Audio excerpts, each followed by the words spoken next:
Если у тебя было бы сердце чистое, твое поведение тоже было бы правильно, одежда тоже была бы правильна. Если в этом сердцем, чистом сердце был бы иман, правильным образом укрепил бы ты иман, тогда у тебя и поведение, и одежда, и требования, и знания у тебя было бы. Просто у человека преодолевает дунья иногда. Он привык к комфорту, роскоши. У него стало пристрастие к комфорту и роскоши. Он забыл о религии. Он забыл, для чего он был создан в этом мире.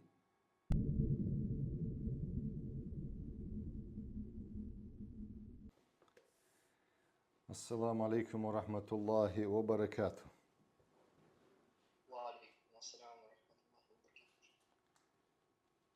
Иншаллах, у нас сегодня урок в Исламском университете Украины в онлайн-режиме из книги Хильяту талиб аль-илм. Хильяту талиб аль-илм – это украшение искателя знаний. Мы дошли до раздела, первый раздел мы говорили, правила благопристойности, которых искатель знания должен придерживаться отношения себя.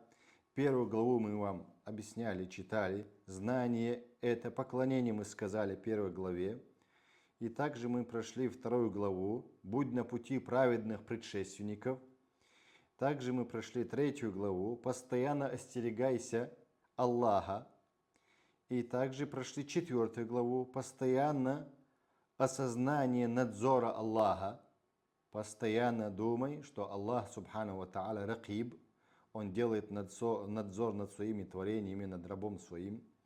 Пятая глава «Смиренность и отказ от хвастливости и высокомерия», который приводит человека к гибели, будь это его здоровье, будь это его богатство, его красоту, его знание. Так дальше. Шестое мы сказали удовлетворенность и аскетизм, об этом мы тоже говорили. Седьмая глава украситься великолепием знания. Также мы говорили, восьмое, украситься благородным приличием, как благородные люди. Девятое, обладание чертами мужественности. Теперь десятое, это 10 глава, отказ от изнеженности, как многие привыкли быть изнеженными в роскоши. Прочитает нам наш брат Ахмад, иншаллах. Брат, на связи ты? Да. Бисмилля, прочитай нам. Я сделаю дуа сначала. Бисмилля, альхамдулилля, вассалату вассаламу аля расулиллахи саллаллаху саллям. اللهم اشرح لي صدري ويسر لي امري واحلل عقدة من لساني يفقهوا قولي اللهم علمنا ما ينفعنا وانفعنا بما علمتنا وزدنا علما سبحانك لا علم لنا الا ما علمتنا انك انت العليم الحكيم. После этого прочитает нам наш брат Ахмад из главы 10 «Отказ от изнеженности». Читай, брат. Наш шейх прогружает. Открывает у тебя? Глава 10. Отказ о нежности. Не предавайся изнеженности и любви к роскоши и комфорту, ибо простота, неприхотливость, аскетизм относятся к вере. Последуй завету повелителя правоверных Умара ибн аль-Хаттаба, да будет доволен им Аллах, из его известного письма, где сказано: «Остерегайтесь изнеженности и одеяний неарабов, привыкайте к суровым условиям и неприхотливости. Следовательно, тебе надлежит избегать мишуры цивилизации, ибо она изнеживает характер, делает слабым нервы, связывает тебя веревками иллюзий. В то время как усердные будут достигать своих целей, ты будешь топтаться на месте, озабоченный изяществом твоей одежды. И хотя к ней относятся всевозможные шутки и мелочи, штуки и мелочи, не являющиеся запретными или нежелательными, однако они не соотносятся с праведными поведением и благообразием. Внешние украшения, в том числе одежда, является показателем принадлежности человека, точнее определением для него. Ведь одежда не иначе, как средство для выражения внутренней сущности. Подожди, брат. Он тут говорит нам вначале: не предавайся изнеженности и любви к роскоши и комфорту. Человек, когда привыкает к комфорту, к роскоши и любви, он сказал вначале, любви к роскоши и комфорту.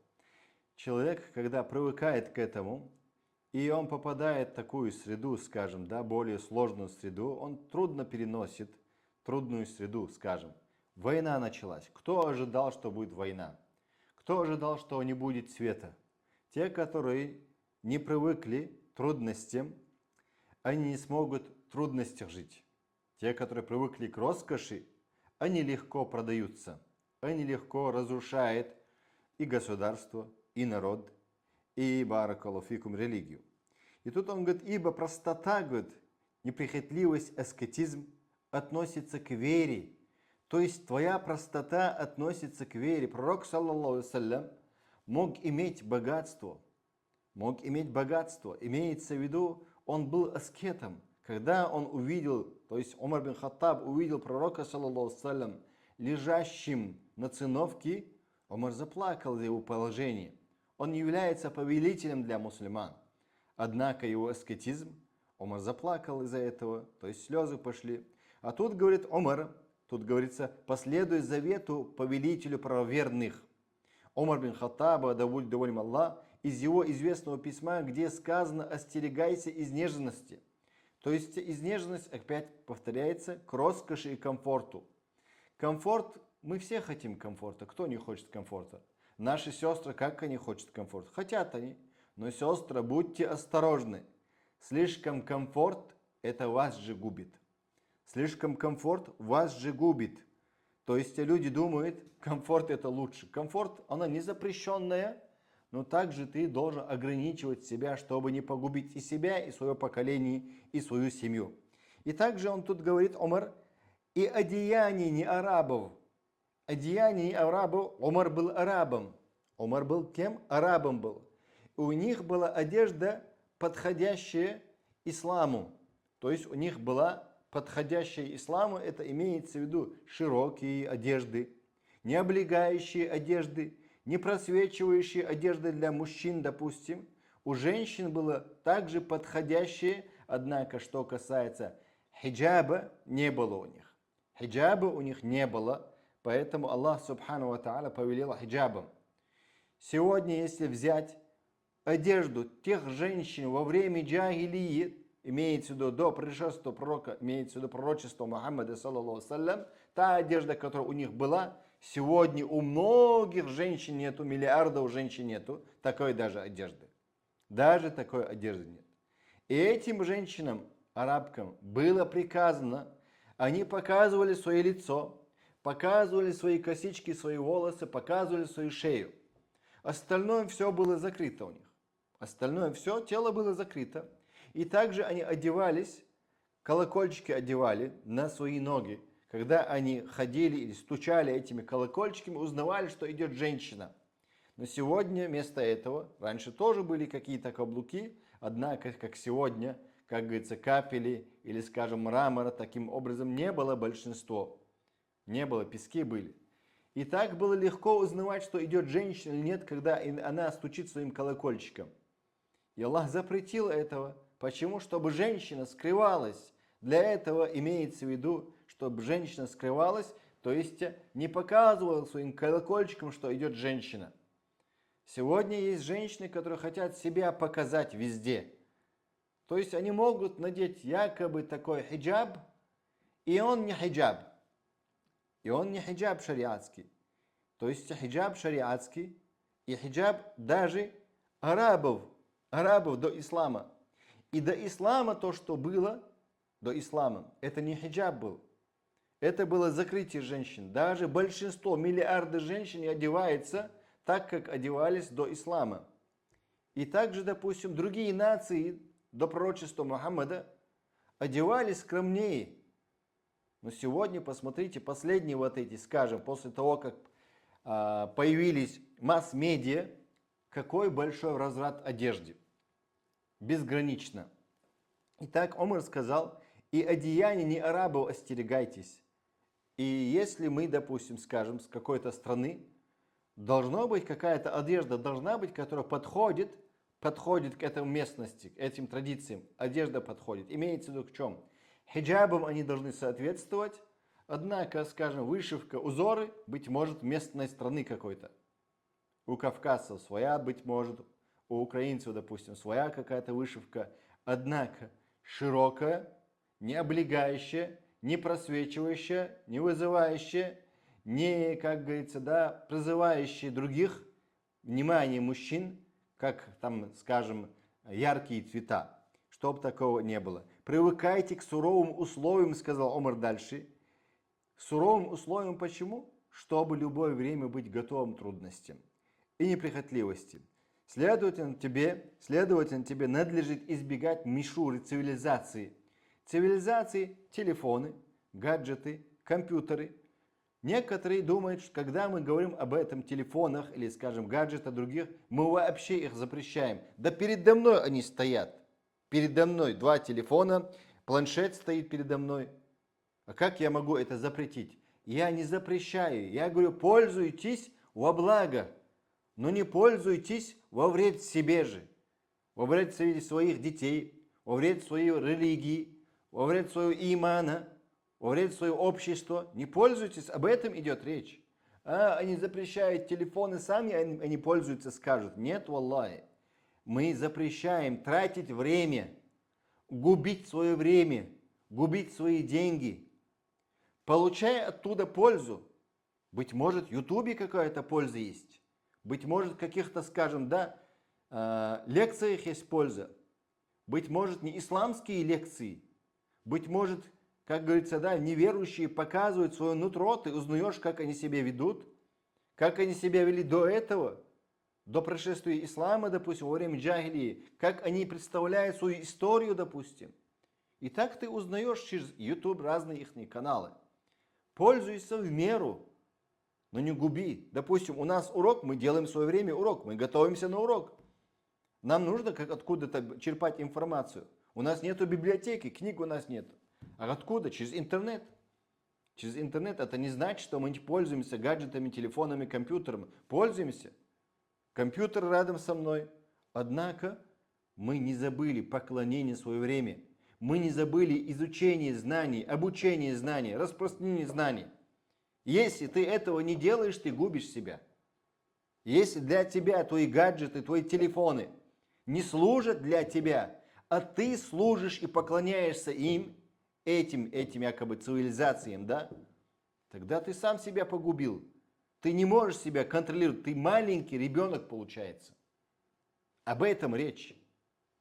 Сестра тоже, когда попадается им телефон, как, извиняюсь, некоторые сестры, телефон попадается, все, она должна себя показать всему миру.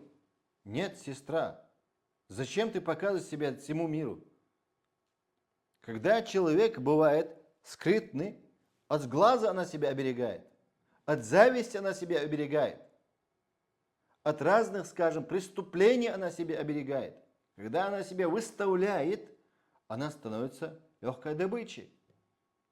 И она не бывает скромной, получается. Скромность она у себя теряет. Валлахи вам говорю, валлахи именем Аллаха клянусь. Если бы не эти мечети, если бы я сюда не приехал бы, так нельзя говорить, конечно. То есть, скажем, мои выступления, раньше я этого не делал, отказывался от разных каналов, разных исламских каналов отказывался. Раньше был Худа Медиа, предложили мне когда-то, еще в Египте это было. Почему отказывался? Потому что есть уже ролики, есть. Баракаллаху фикум. Но сейчас, когда мне приходится взять такое место, приходится объяснять, приходится работать. На публику имеется в виду. Не хотелось выходить на публику, показывать себя. Итак, это называется нужда людей. И также некоторые люди козни устраивают против тебя. Режут твои слова, когда ты выступаешь. И выкладывают то, что им нужно. И так они дискредитируют ислам и дa'ва. Это сектанты и, быть может, другие иноверцы разных видов. Мы не понимаем, кто это делает. И так дальше, следовательно, тебе надлежит избегать мишуры цивилизации, мы сказали. Итак, мы поэтому выкладываем полностью, чтобы выложить свою мысль. Сегодня тема требующие знаний. Это требующий знаний должен высказаться. Когда он выскажется свою мысль, бывает раз урок, второй урок, третий урок, цепочка уроков проходит, бывает. Итак, баракаллаху фикум, цепочка уроков, когда проходит, мысли мы полностью не закончили. Часть за частью заканчиваем сегодня. Сегодня, прошлый урок, до этого. По частям мы идем каждый раз, когда уроки продолжаем. И для чего, как мы сказали? Для того, чтобы воспитать себя и свое окружение. Для этого мы делаем ролики и всего лишь. Не получить публику побольше, не получить публику, не получить аплодисменты, а получить воспитание себя и свое окружение. И так дальше. И он тут говорит, ибо оно изнеживает характер цивилизации. Раньше люди ходили на воду, приносили воду. Теперь из крана открывают горячую воду еще. Раньше ходили с коромыслями, как говорится, да, этими ведрами. Приносили воду. Человек был более сильнее. Человек раньше ходил косить траву. Сегодня не косят траву. Сегодня в супермаркет заходит, покупает очень легко молоко. Да это молоко еще, может быть, простоит у тебя несколько дней. Раньше молоко за день-два можно было прокиснуть. Это молоко, вообще молоко быстро портилось. Итак, эта цивилизация с одной стороны полезная, с другой стороны для нас же вредная. И теперь у людей стала проблема сердечных заболеваний. Почему? Потому что люди мало двигаются, потому что люди мало работают, мало трудятся. И еще раньше математику приходилось человеку делать своей головой, а теперь калькулятор достают, сразу телефон достают. Раньше человек больше был развитый, то есть раньше кто получал информацию. Последние, они думают, если программы они какие-то решают, программы, если они знают, это не значит, что они больше у них информированы, больше знают, допустим, какие-то знания. Нет, быть может, гаджеты они лучше знают, но другое они лучше не знают. И в то время, как усердные будут достигать своих целей, ты будешь делать тебя, чего мы сказали, цивилизация? Делает тебя слабым. Нервы твои слабые становятся. Связывают тебя веревками иллюзий. Ты сидишь, человек сидит, допустим, в Инстаграме, там разных Твиттерах, не знаю. Я обычно то, что не сижу. Инстаграм есть у нас, Телеграм, я еле-еле сюда зашел, тоже не пользовался никогда. Пока в последнее время братья пока не попросили вести эфиры, только тогда мы начали заходить в этот Телеграм. И так дальше. Ибо она изнеживает характер, делает слабым нервы, связывает тебя веревками иллюзий. Люди мечтают, сидят, разные виды мечты бывают у людей, да? И он то, что ищет, находит. И представляете, программы такие есть. Когда ты много говоришь о обуви, допустим, обувь появляется. Когда ты много говоришь о чем-то, в твоем телефоне это появляется, тебя подслушивает. И так дальше. В то время как усердные будут достигать своих целей. Вот усердные, которые работают, развиваются, они больших целей достигают. Они делают и программы, программисты делают программы. Ты будешь топтаться на месте. Почему? Потому что ты потребитель ихнего труда. Озабоченный изяществом твоей одежды, и также человек будет, в то время как усердные будут достигать своих целей, ты будешь топтаться на месте, озабоченный изяществом твоей одежды. И некоторые смотрят на свою одежду, удивляются, и хотят к ней относиться всевозможные, также, хотя к ней относятся всевозможные штуки, как мелочи разных видов, как одежда, и некоторые столько времени теряют на еду и свою одежду, столько времени теряют. А время очень драгоценное. Не являющиеся запретными или нежелательными, однако они не относятся с праведным поведением, благообразием. Представляете? Внешнее украшение, в том числе одежда, является показателем. Да, ты должен красиво одеваться. Красивая одежда – это не брендовая одежда. Красивая одежда, стильная, аккуратная одежда, показывающая твой иман, твою веру, показывающая нутро. Это одежда мы имеем в виду тут. Тут говорит он, внешнее украшение, в том числе одежда, является показателем принадлежности человека. точнее определение для него, ведь одежда не иначе, как средство для выражения внутренней сущности. Если у него правильный иман, он будет одеваться аккуратно, он будет себя вести аккуратно, правильный иман. И его одежда должна быть подобающей, как мы сказали, баракаллаху фикум. Если у человека внешне пропадает внешней одежде, поведением его лица, допустим, борода, если внешне, допустим, у человека пропадает внешний образ мусульманина, скоро у него пропадет также внутренний образ имана. Внутренний, внешний вместе связано. Вместе связано. Поэтапно, если бывает страх, опасность, это другое положение. Но обычно, если у него внешне пропадает одежды, поведение, иман, людей имана, образ, если пропадает, скоро, быть может, и пропадет у него внутренний. Дальше. Будь осмотрительным, читай дальше.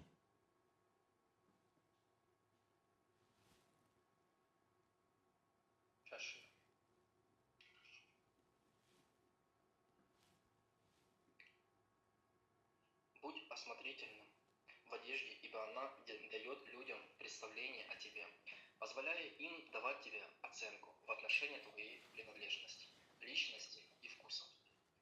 Не зря сказано, внешнее убранство указывает на внутреннюю склонность. Люди отнесут тебя к той или иной группе на основе твоей одежды. Более того, даже способ ношения одежды дает для наблюдателя основания сделать выводы о принадлежности ее носителя к той или иной категории людей. Сделал выводы о его степенности и разумности, склонности к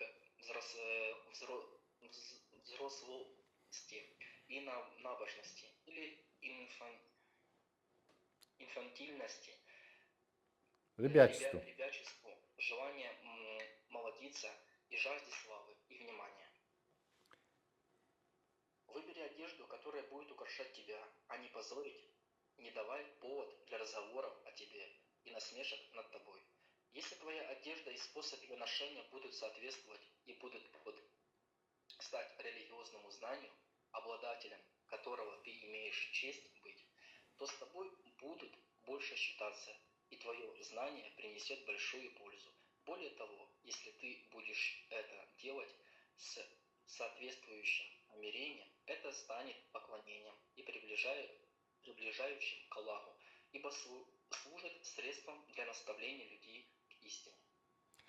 Подожди, брат. Арабы говорят, аль-инау, посуда, яндаху бимафи. Она показывает то, что у него внутри. Посуда бывает, у арабов посуда бывает такая, глиняная посуда. И туда, если воду наливают, эта вода появляется на этой посуде, глиняной посуде. Не обожженная такая глина, но такая специальная посуда, туда наливают они воду, эта вода легко оттуда выходит. То есть не полностью она выходит, не выливается, просто мокрая стоит она. Под тенью очень такая прохладная бывает эта вода в этой посуде. И так дальше посланник, саллаллаху алейхи ва саллям, говорит нам в хадисе, аль-кулуб ауиятун ба'дум ау'амин ба'дин. Сердца являются сосудами, хадис имама Ахмада. Одни сосуды глубже, то есть одни сердца глубже, чем другие. То, что в человеке у него есть иман, если в сердце у него есть иман, у него будет соответствующая одежда, аккуратное его поведение должно быть. Итак, он тут говорит, будь осмотрительным в одежде. Если у него внутри иман, правильное понимание, если он внимательно слушал на уроки, внимательно слушался шейха, если не понимал, заново задавал вопросы, он должен понимать, что иман понижается тогда, когда ты не слушаешься, не слушаешь уроков, не понимаешь, что говорит шейх, что хочет сказать шейх, не понимаешь, допустим. Иман, он твой, как говорится, да, термометр. Вот жара бывает, быстро поднимается.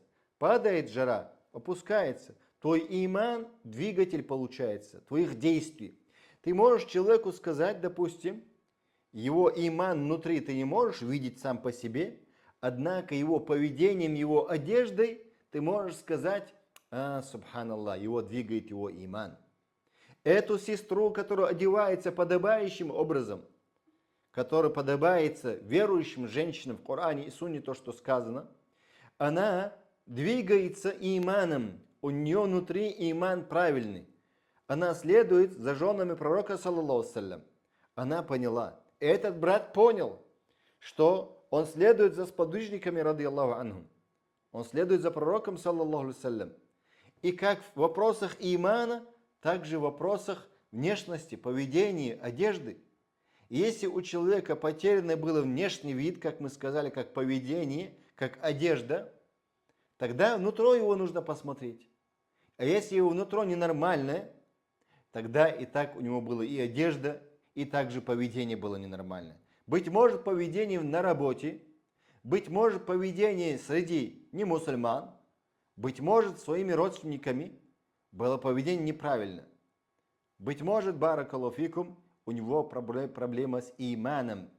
Не сам основа имана проблема. В религии у нас не проблема. Бывает, человек берет этот иман неправильно. Бывает, он религию берет неправильно. Понимаете? Об этом речь имеется в виду. Будь осмотрительным одеждой, ибо она дает людям представление о тебе. Как мы сказали, показывает оно, эта одежда, его поведение показывает то, что внутри человека. Один человек говорит, как мурджииты, как сегодня некоторые люди далеко ушли от ислама, говорит: у меня сердце чистое, он не молится, он не одевается подобающим образом. Эта женщина не одевается подобающей верующим женщинам. Он не молится в свое время, он не учится исламу. И он говорит: у меня сердце чистое, зато я хороший человек. Маша Аллах, как его хорошо обманул шайтан. Дьявол его обманул, а он до сих пор следует за дьяволом. И этот дьявол ему говорит: сам дьявол тоже не сделал приказ Аллаха. Он не подчинился Аллаху, его приказу. А ты тоже следуй за дьяволом дальше, он тоже не сделал. И этот человек тоже не делает. Не делает он намаз, у него сердце чистое. Он не требует знаний, у него сердце чистое. Он не одевается подобающим образом, у него сердце чистое. Поведение у них неправильное. Они говорят: у нас сердце чистое. То есть, получается, мы понимаем, если у тебя было бы сердце чистое, твое поведение тоже было бы правильно, одежда тоже была бы правильна. Если у тебя сердце чистое, если в этом чистом сердце было бы иман, правильным образом укрепил бы ты иман, тогда у тебя и поведение, и одежда, и требования, знания у тебя было бы. Просто у человека преодолевает дунья иногда. Он привык к комфорту, роскоши. У него стало пристрастие к комфорту и роскоши. Он забыл о религии. Он забыл, для чего он был создан в этом мире. Он или она. Итак, дальше он тут говорит: позволяя им дать тебе оценку, ты сам даешь о себе знать. Когда ты слишком много шутишь, когда ты неподобающим образом одеваешься, ведешь себя неподобающе, когда ты ведешь себя как шут, тебя не будут уважать. Позволяя им давать тебе оценку отношений твоей принадлежности. А ты должен был так сделать, чтобы тебя уважали. Личности и вкусов, допустим. Не делай так, чтобы... То есть ты не должен одеваться подобающий ихним вкусу. Ты должен одеваться подобающий, баракаллаху фикум, исламу, мусульманам. Не зря сказано, внешнее убранство указывает на внутреннюю склонность. Люди отнесут тебя к той или иной группе на основе твоей одежды. Более того, даже способ ношения одежды дает для наблюдателя основание сделать выводы о принадлежности ее носителя к той или иной категории людей. То есть из каких категорий? Он верующий, неверующий он. Быть может быть, он лицемер, быть может быть, он грешник, быть может, он спортсмен. Спортсмены, как спортсмены в спорте одеваются. Обычно в спорте. Люди приходят в мечеть в коротких футболках, в шортах приходят. И это позор. Это стыд и позор должно быть для мусульман. Мусульмане должны понимать, что шорты, сегодняшние шорты, Это уподобление большинства. Уподобление на кого? На неверующих. И также короткие футболки. Когда говорят о сестрах, сестры, их недостатки, а мужчин есть недостатки? Есть, конечно. В одежде их, в коротких футболках, прилипших футболках. Как будто он вышел, скажем, из спортзала, быть может. И то в спортзале должны быть аккуратно одеваться. То есть береги свое нутро, береги свой внешний мир тоже. Внешний мир связан с твоим внутренним миром. Итак, делай различие между одеждой. Есть одежда для выхода, есть одежда, скажем, для мечети, есть одежда, баракаллаху фикум, для спортзала. Это я не говорю, допустим, человек работал, допустим, где-то.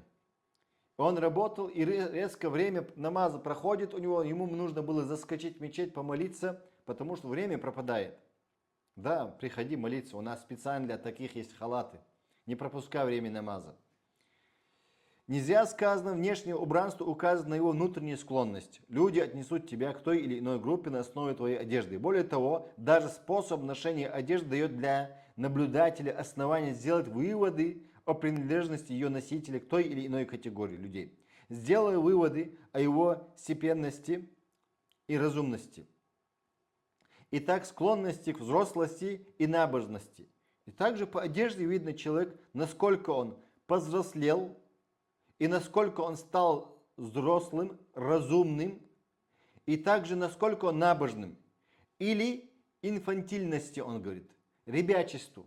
Некоторые одевают, как дети маленькие, ребячеству. Желание постоянно молодиться. Извините, некоторые даже взрослые люди одеваются, как дети маленькие одеваются. Взрослые люди за 40 лет. Человек уже 40 лет должен подобающе одеваться тоже аккуратно. Уже 40 лет уже. А те, которые, скажем, да, более молодые, они тоже должны одеваться скромно. Но должна быть как-то разница по-любому. И человеку, скажем, 70-80 лет, он старается быть как будто ему 20-25 лет одевается. Будьте скромнее, дорогие братья, в возрасте, братья, кто за 40, кто за 60. И каждый должен понимать, что какой у него возраст. И жажде славы и внимания бывают некоторые люди. Жажда славы и внимания. Это болезнь славы и внимания. Дальше выбери одежду, говорит тут, которая будет украшать тебя, а не позорить наоборот. Если ты одеваешься аккуратно, тебя не будут позорить наоборот. Ты сам не позорь себя одеждой. Не давай повод для разговоров о тебе и насмешек над тобой. Если твоя одежда и способ ее ношения будет соответствовать, будут подстать религиозному знанию. Если подходит твоим религиозным знаниям твоя одежда, люди будут тебя принимать, то есть воспринимать очень хорошо. А некоторые, как говорится, да, ребята, вот 15-20 лет ему как будто одевается, баракаллаху фикум, человеку, скажем, за 40. Это некрасиво. Если твоя одежда и способ ее ношения будут соответствовать и будут подстать религиозному знанию, обладателем которого ты имеешь честь быть, ты можешь быть аль-илм, ты должен быть подобающий, то с тобой будут больше считаться. И твое знание принесет большую пользу. Более того, если ты будешь это делать соответствующим намерением. И тогда, если у тебя есть соответствующее намерение, как посланник Аллаха сказал в хадисе, саллаллаху достоверным, «Иннамаль амалу бинният». Поистине Аллах принимает наши деяния по намерениям. Тогда за эту одежду тебе будет чего? Награда, поклонение. Ты ради Аллаха одеваешь оберегание знаний, распространение знаний. Чтобы до людей донести эти знания, одеваешься аккуратно, красиво, подобающе, как знающему человеку. Так дальше он говорит тут. И твое знание принесет большую пользу. Более того, если ты будешь это делать соответствующим намерением, это станет поклонением, приближающим к Аллаху, ибо служит средством для наставления людей к истине. Это не значит, что я говорю сейчас 15-20 лет людям, мусульманам, религиозным, одеваться, как мы сказали, развратные, скажем, шорты, там то-то, или футболки. Нет. Мы говорим, им тоже одевайтесь подобающим мусульманину, религиозному человеку. Религиозные люди, они богобоязненные люди. А богобоязные люди, они одеваются аккуратно. Итак, дальше от повелителя правоверных, праведных, то есть. Читай, брат. От повелителя правоверного Умара ибн аль-Хаттаба, да будет доволен им Аллах, переданы слова: «Больше всего мне нравится видеть на чтецах белую одежду, потому что это вызывает к ним уважение в душах людей, посредством чего они проникаются уважением и к той истине, носителями которой те являются». Люди, как на то указывает шейх Ислам ибн Таймия, да смилуется над ним Аллах, подобны стаям куропаток и по природе своей склонны уподобляться друг другу. Остерегайся во что бы то ни стало молодиться посредством одежды и надевай то, что не приличествует взрослым, зрелым людям. Что же касается европейской одежды, то ее положение тебе известно. Сказанное не означает, что ты должен носить безобразную одежду, но речь идет об умеренности в одежде, определяемой рамками шариата, которая должна сочетаться с праведным поведением и благоприличием. Разъяснение этого вопроса ты можешь найти в книгах, посвященных Сунне и размягчению сердец, особенно в книге Аль-Джами Аль-Хатиба. Не игнорируй данное наставление. Ученые всегда указывали на этот вопрос в книгах, посвященных вещам, смягчающим сердца, нормам благопристойности и одежды. Аллаху все ведомо лучше. Тут говорит повелитель правоверных, то есть Амирул Му'минин имеется в виду, Умар бин Хаттаб, да будет доволен Аллах.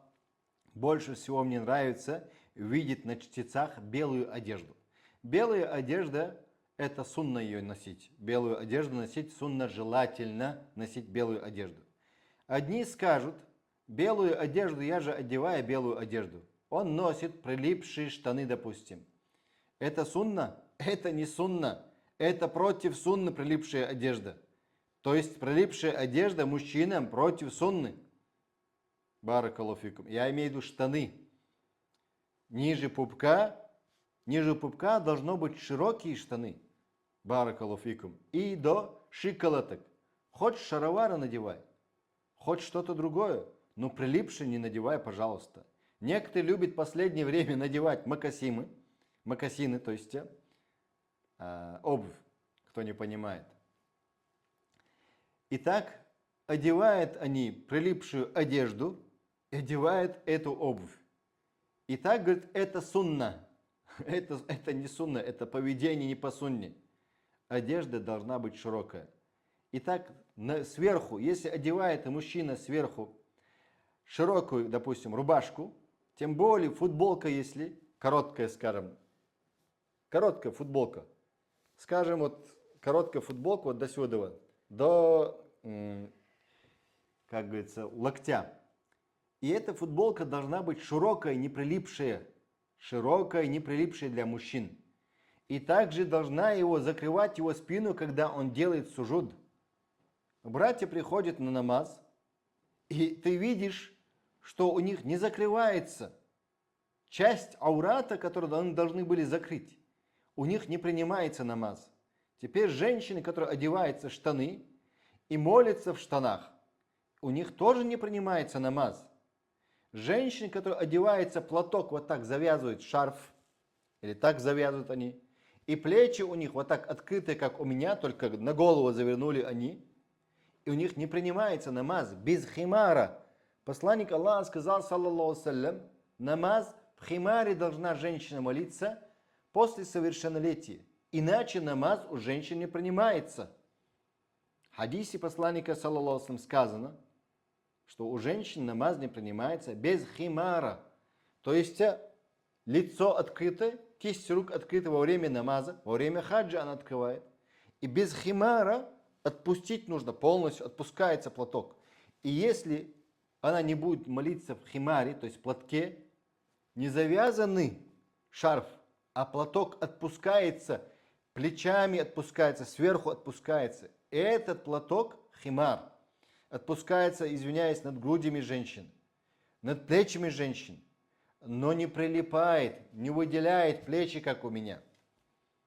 Итак, намаз не принимается. Будьте осторожны, сестры, берегите свою молитву, свой намаз и одевайтесь подобающе. Итак, женщин, те, кто молится в штанах, не принимается. Без химара, если молится, не принимается. Она должна одевать широкие вещи, не просвечивающие вещи. Второе. Широкие, не просвечивающие. И также не обязательно черное должно быть.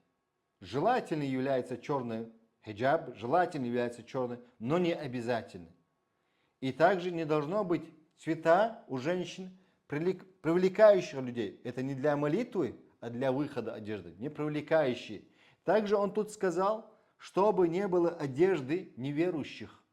Явно неверующих. Ни у мужчин, ни у женщин, чтобы не было этой одежды. Явно неверующих. А европейскую одежду, то, что было тут сказано, тут говорится, желательно, мы сказали, белые одежды мужчинам, потому что это вызывает к ним уважение в душах людей, посредством чего они проникаются уважением к той истине, носителями, которые те являются. Люди, как на то указывают, шейх аль-Ислам ибн Таймия говорит об этом также, подобны стаям куропаток.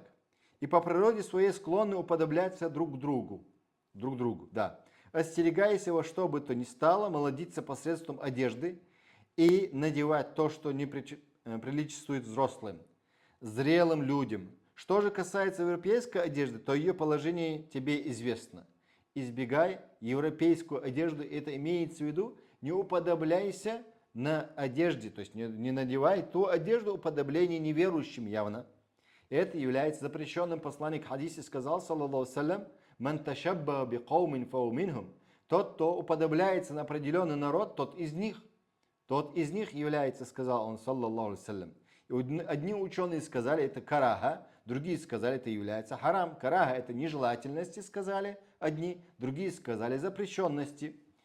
Итак, сказанное не означает, что ты должен носить безобразную одежду. Но речь идет об умеренности в одежде. Мы тут имеем в виду умеренность одежды, определяемой рамками шариата, которая должна сочетаться с праведным поведением и благоприличием. Итак, баракаллаху фикум, и тут он говорит, не игнорируй данные наставления. Ученые всегда указаны на этот вопрос в книгах, посвященным одежде, допустим, адабу либас. Мы проходили шейхом Рафатом. Тот, кто читал про мою биографию, допустим, спрашивали, братья составили. И как раз шейх Рафата мы проходили, таухид, рахикуль махтум, историю проходили, адабу либас тоже проходили, этикет поведения, какую одежду мы должны надевать мусульмане, и особенно касается требующих знаний.